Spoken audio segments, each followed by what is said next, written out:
Assalamualaikum warahmatullahi wabarakatuh. Perkenalkan, nama saya Syahdarika Nindya. Pada kesempatan ini saya ingin mempresentasikan materi IT Blueprint Teknologi Informasi Universitas Pendidikan Indonesia atau UPI. Baik, langsung saja kita masuk ke pembahasan yang pertama, yaitu latar belakang. Perkembangan teknologi ini sangat cepat dan telah mengubah berbagai aspek kehidupan, termasuk di bidang pendidikan. Hampir semua aktivitas perguruan tinggi menggunakan teknologi, misalnya untuk penerimaan siswa baru, pengisian KRL, serta penilaian pembelajaran melalui LMS, pengolahan nilai, hingga administrasi kampus. Setelah mengetahui latar belakangnya, selanjutnya kita masuk ke tujuan IT Blueprint. Tujuan utama dari IT Blueprint adalah menjadi pedoman bagi pengembangan teknologi informasi di UPI.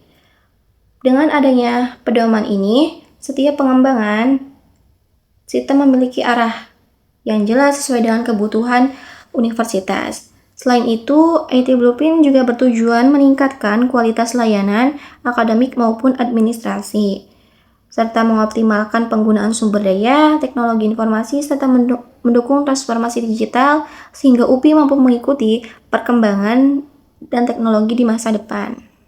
Selanjutnya adalah audit informasi dan proses bisnis. Audit TI dilakukan untuk mengevaluasi kondisi teknologi informasi yang dimiliki UPI saat ini. Melalui audit ini, universitas dapat mengetahui apakah sistem yang digunakan sudah berjalan dengan baik, apa saja kelebihannya, dan bagaimana yang masih perlu dikembangkan. Hasil audit menunjukkan bahwa UPI telah memiliki berbagai layanan digital seperti Learning Management System atau LMS, sistem e-learning, jaringan internet kampus, sistem informasi akademik, dan berbagai aplikasi administrasi lainnya.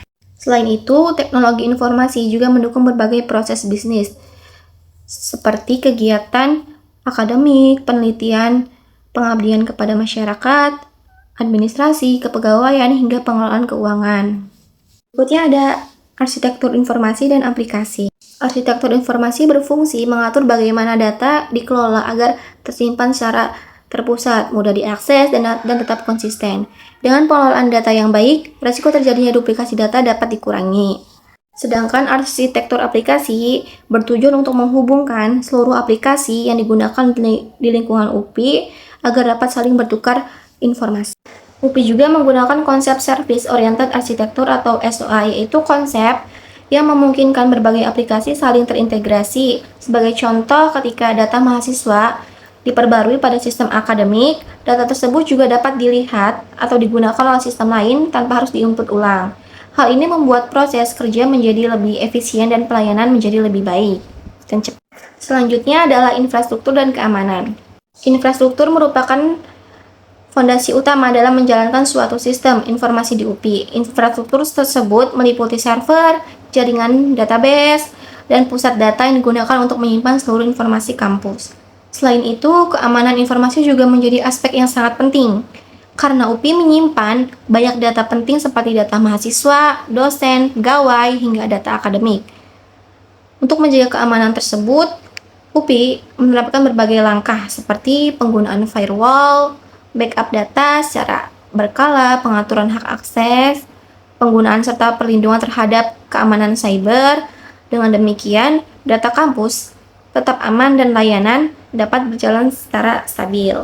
Selanjutnya kita masuk ke tahap tata kelola dan informasi SDM. Selanjutnya kita masuk ke tata kelola TI dan SDM. Selanjutnya kita masuk ke tata kelola TI dan sumber daya manusia. Keberhasilan penerapan teknologi tidak hanya bergantung pada perangkat dan aplikasi, tetapi juga pada pengelolaan dan orang-orang yang mengoperasikannya.